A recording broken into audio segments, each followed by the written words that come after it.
Comme un air de libération, c'était en fin de matinée dans la ville de Bouar, la grande ville du nord-est du pays, bien connue de l'armée française, car elle a longtemps été une base militaire coloniale. Scène de liesse, grand soulagement, espoir que les massacres vont cesser. Nous voulons la paix! Nous voulons la paix! Nous voulons la paix! Nous voulons la paix! Nous voulons la paix en Centrafrique! Ce matin, très tôt, les parachutistes français s'étaient rassemblés. Puis ils ont armé les véhicules blindés. Après une dernière inspection, ils ont quitté le Cameroun et franchi la frontière de la Centrafrique. À chaque village traversé, c'est toujours le même scénario.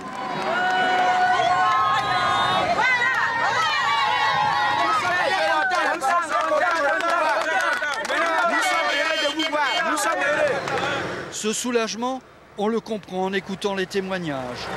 On a tapé nous, on a pris l'argent, on a chassé nous dans les villages. Vers Alpha ici, vers 40 par là. Face à des rebelles qui pour le moment se font discrets, les soldats français restent très tendus. Bonjour. La moindre alerte, le moindre véhicule suspect provoque le déploiement des soldats. Toute la journée, cette colonne de soldats français a filé le plus vite possible sur ces routes secondaires de République centrafricaine et également pour sécuriser ces villes, ces petites villes en dehors de Bangui, de façon à arrêter ces massacres que l'on connaît maintenant depuis plusieurs semaines dans ce pays.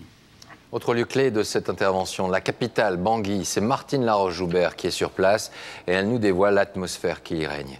On l'écoute.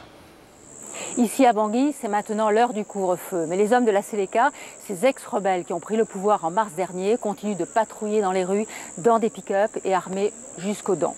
Nous en avons entendu certains cet après-midi parler arabe. Ce sont des mercenaires soudanais ou tchadiens. Tous les habitants de la capitale nous ont confié leur peur quand ils les voient faire irruption dans leur quartier. Ils placent aujourd'hui tous leurs espoirs dans l'armée française. Et voyons justement en image maintenant comment la ville s'organise désormais après les exactions de ces derniers jours. Nombreux étaient ceux qui n'osaient plus sortir de chez eux.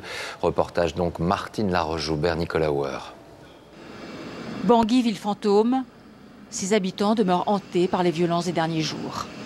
Personne sur la terre principale, habituellement très animée. Ici, sur les bas-côtés, l'armée française prend position.